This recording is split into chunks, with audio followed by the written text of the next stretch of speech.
একটি মেয়ের গর্ভের সন্তানের ৩ মাস হওয়ার আগেই গর্ভের বাচ্চা নষ্ট করে ফেলে, তাহলে কি সে গুনাহগার হবে? পরিবারের সদস্যদের সঙ্গে শান্তি বজায় রাখার জন্য ছোট ছোট মিথ্যা বলা যাবে কিনা? শিশুরা ঘুমের ভেতর হাসলে অনেকে বলে ফেরেশতাগণ তাদের সাথে খেলা করে, এটা কতটুকু সত্য? নামাজে যদি নিজের অনিচ্ছা সত্ত্বেও কোনো দুশ্চিন্তা চলে আসে, তাহলে কি নামাজের কোনো ক্ষতি হবে? আমার ভাতিজা আমাকে ছোট আব্বু বলে ডাকে, এতে কোনো সমস্যা হবে কিনা? নামাজে সিজদা করতে গেলে ছোট বাচ্চা সিজদার জায়গায় বসে থাকলে কোথায় সিজদা দিব? আমার ছেলে 5 দিনের হায়াত নিয়ে দুনিয়াতে এসেছিল, আমার সন্তানকে আমার জন্য সুপারিশ করবে আল্লাহর কাছে? ফরজ নামাজ শেষে বৈঠকে দুরূদ শরীফ পড়া শেষ করার পূর্বেই ইমাম সালাম ফিরিয়ে ফেললেন, সেক্ষেত্রে আমার করণীয় কি? স্বামীর সামনে টিপ লাগালে গুনাহ হবে কি? কেউ যদি ঢিলা কুলুপ না করে অজু করে, তাহলে কি তার অজু হবে? প্রশ্ন উত্তর দেওয়ার আলোকিত ভবনে আমরা প্রবেশ করি। চামেলি খাতুন, আপনি লিখেছেন, পরিবারের সদস্যদের সঙ্গে শান্তি বজায় রাখার জন্য ছোট ছোট মিথ্যা বলা যাবে কিনা? ছোট ছোট মিথ্যা আর বড় বড় মিথ্যা সর্বাবস্থায় ঘৃণিত এবং জঘন্য অপরাধ।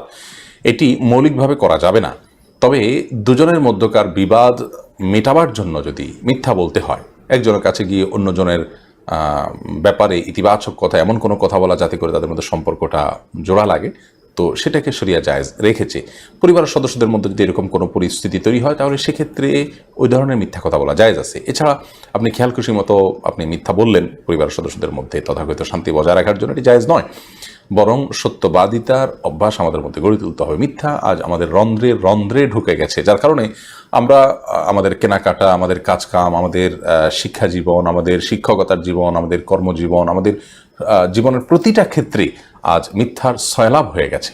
এই জায়গায় পরিবারের শান্তি বজায় রাখার নাম দিয়ে আবার তথাকথিত ছোট ছোট মিথ্যা বলার বিষয়টি কখনো অনুমোদিত হতে পারে না।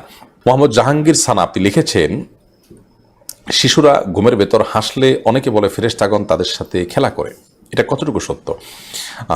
না, এরকম কোনো কথা কোন হাদিস দ্বারা প্রমাণিত নয় যে শিশুরা ঘুমের ভিতরে হাসলেই ফেরেশতারা তাদের সাথে খেলা করে। তবে হ্যাঁ, একটা বিষয় বলতেই হবে, তা হলো শিশুরা যদি ঘুমের ভেতরে হাসেন, তো আমরা যেরকম ঘুমে অনেক স্বপ্ন দেখি, সেই স্বপ্ন তারাও দেখে, সেই স্বপ্ন দেখে তারা হাসে, এটাই হলো বাস্তবতা। আর সেই স্বপ্নে তারা যে কোনো কিছু দেখতে পারে, কাকে দেখে সেটা আল্লাহ ভালো জানে, শিশুরা ভালো জানে, যে দেখে সে জানে, বাচ্চা মানুষ।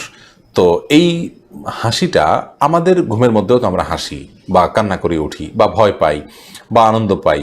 তো আমরা যেরকম বিভিন্ন দৃশ্য দেখি, তারাও এরকম ঘুমলে বিভিন্ন দৃশ্য দেখে, এটি হলো সেই বিষয়। এটাকে আপনার ফেরেশতাদের সাথে সাক্ষাৎ এবং তার ফলশ্রুতিতে তাদের সাথে খেলাধুলা করে হাসা, এটা বলাটা আমাদের সমাজে প্রচলিত একটি লোকমুখে প্রচলিত একটি কথা মাত্র, এর কোনো ভিত্তি কোন হাদিস থেকে আছে বলে আমার জানা নেই। মোহাম্মদ মুনতাসির মাহমুদ, আপনি লিখেছেন, নামাজে যদি নিজের অনিচ্ছা সত্ত্বেও কোনো দুশ্চিন্তা চলে আসে, তাহলে কি নামাজের কোনো ক্ষতি হবে? নামাজের মধ্যে নিজের অনিচ্ছা সত্ত্বেও যদি দুশ্চিন্তা আসে, তাহলে সেক্ষেত্রে এই দুশ্চিন্তা এইটার ফলশ্রুতিতে একজন মানুষ গুনাহগার হবেন না, বিশেষ করে যদি একান্তই অনিচ্ছায় আসে, কিন্তু সেটাকে যদি কন্টিনিউ করতে থাকেন তিনি, অর্থাৎ ভাবতেই থাকেন, ধরুন দুনিয়ার কোনো বিষয় মনে পড়লো আপনার জন্য, যেটা দুশ্চিন্তার, এরপর ওইটা নিয়ে আপনি নামাজের মধ্যে ভাবতেই থাকলেন, তাহলে সেটা অবশ্যই আপনার জন্য গুনাহের বিষয় হবে এবং নামাজের আপনার যে প্রাণ সেটাকে নষ্ট করবে। হঠাৎ কোনো দুশ্চিন্তা হলো এবং মুহূর্তের মধ্যে সেটাকে আপনি ভুলে গিয়ে সলাতে মনোযোগী হয়ে গেলেন, তাতে কোনো অসুবিধা নেই, এটা ইচ্ছার বাইরে হয়েছে। আর আখিরাত নিয়ে, আল্লাহর ভয়, কবর আযাব, এই জাতীয় বিষয় নিয়ে যদি আপনার দুশ্চিন্তা হয়, সেটা তো খুব প্রশংসনীয় বিষয়, কারণ সেটা আপনার সালাতকে আরও বেশি আপনার আল্লাহর কাছে গ্রহণযোগ্য করবে ইনশাআল্লাহ। জোস মাসুম মামুন এআইডি থেকে আপনি লিখেছেন, আমার ভাতিজা আমাকে ছোট আব্বু বলে ডাকে, এতে কোনো সমস্যা হবে কি না?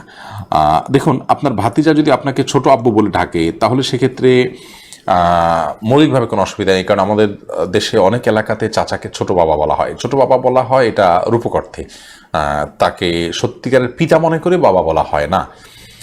মানে আম্মুর রাজুল ইসিম ওয়াবি, একজন কারোর চাচা তার বাবার মতোই অনেকটা শ্রদ্ধার জায়গা থেকে এবং অন্য অনেক দিক থেকে, সেই জায়গা থেকে তাকে ছোট আব্বু বলার যে প্রচলন আছে, এই প্রচলনটা আপনার রূপক অর্থে বলা হয়, সেই অর্থেই প্রচলনটা আছে, যার কারণে এটাতে আপনার বাপ নয় তাকে বাপ ডাকার যে অপরাধ, সে অপরাধ বা সে গুনাহ এখানে হবে না, কারণ ওই উদ্দেশ্যে কেউ বলেও না এবং বাবা হিসেবে গণ্য করে না। বিথির রহমান, আপনি লিখেছেন, নামাজে সিজদা করতে গেলে ছোট বাচ্চা সিজদার জায়গায় বসে থাকলে কোথায় সিজদা দিব? সেক্ষেত্রে একটু ডানে বামে আপনি সরে সিজদা করতে পারেন, তাতে কোনো অসুবিধা হবে না। একটু এক কদম ডানে সরে গেলেন বা এক কদম বামে সরে গেলেন কিংবা এক কদম পেছে সরে গেলেন, কোনো অসুবিধা নেই। আর যদি কোনোই জায়গা না থাকে তাহলে এক হাতে আলতো করে বাচ্চাকে একটু সরিয়ে তারপর আপনি সেজদা করতে পারেন, কোনো অসুবিধা নেই। আফসানা শারমিন রোশনি আপনি লিখেছেন, আমার ছেলে 5 দিনের হায়াত নিয়ে দুনিয়াতে এসেছিল, আমার সন্তানকে আমার জন্য সুপারিশ করবে আল্লাহর কাছে? বোন, আপনার সন্তান আল্লাহর কাছে ইনশাআল্লাহ বিদিন আপনার জান্নাতের পথকে সুগম করবে কিয়ামতের ময়দানে, এবং এ ধরনের সন্তান বাবা মার জন্য জান্নাতে অপেক্ষা করবে, এরকম বিভিন্ন বর্ণনা পাওয়া যায়। যদি আপনি সবর করতে পারেন, আল্লাহ তাআলা আপনাকে সবর করার তৌফিক দান করুন এবং উত্তম বিনিময় দান করুন। আব্দুল করিম পাটোয়ারি লিখেছেন, ফরজ নামাজ শেষে বৈঠকে দুরূদ শরীফ পড়া শেষ করার পূর্বেই ইমাম সালাম ফিরিয়ে ফেললেন, সেক্ষেত্রে আমার করণীয় কি? ফরজ নামাজের শেষ বৈঠকে ইমাম আপনার দুরুদ শেষ করার আগে যদি সালাম ফিরিয়ে ফেলেন তাহলে আপনি খুব দ্রুততার সাথে দুরুদ শেষ করবেন। আর যদি দুরুদ শেষ করতে অনেক দেরি হয় তাহলে সেক্ষেত্রে কোনো একটা স্টেশনে দাঁড়িয়ে সালাম ফিরিয়ে ফেলবেন, আপনার সালাত হয়ে যাবে ইনশাআল্লাহ। অর্থাৎ যে কোনো একটা জায়গায় অর্থবহ হয়, যেমন আল্লাহুম্মা সাল্লি আলা মুহাম্মদ ওয়া আলা আলি মুহাম্মদ শেষ করলেন, করে আপনি সালাম ফিরিয়ে ফেললেন, কারণ এখানে একটা অর্থবহ বাক্য হয়ে গেল। আর যদি শেষের দিকে থাকেন তাহলে দ্রুততার সাথে শেষ করে তারপর আপনি সালাম ফিরিয়ে ফেলবেন। আরাফাত ফারজান আপনি লিখেছেন, স্বামীর সামনে টিপ লাগালে গুনাহ হবে কি? সৌন্দর্য বর্ধনের জন্য লাগাতে পারেন, কোনো অসুবিধা নেই, সেটি জায়েজ আছে। আলামিন লিখেছেন, কেউ যদি ঢিলা কুলুপ না করে অজু করে তাহলে কি তার অজু হবে? যদি পেশাবের পর পানি ব্যবহার করেন তারপর আর পানি ফোটা পেশাব ফোটা না বাইর হয়, অজু হয়ে যাবে, ঢিলা করা তার জন্য ফরজ ওয়াজিব নয়। আর যদি আশঙ্কা থাকে তাহলে সেক্ষেত্রে আশঙ্কা দূর করা পর্যন্ত তিনি অপেক্ষা করা বা যেভাবে হোক এটা করা উচিত। তবে ঢিলা কুলুপ না করে পানি ব্যবহার করলেও পবিত্র হয়ে যাবেন, অজু করলে নামাজ হয়ে যাবে।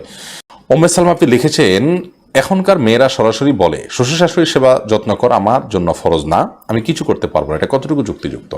দেখুন, শ্বশুর শাশুড়ির সেবা করা ফরজ না, ঠিক আছে, কিন্তু বয়স্কদের সম্মান করা এবং তাদের সেবা যত্ন সাধ্য অনুযায়ী করা, এটা তো ইসলাম শরিয়ার নির্দেশনা।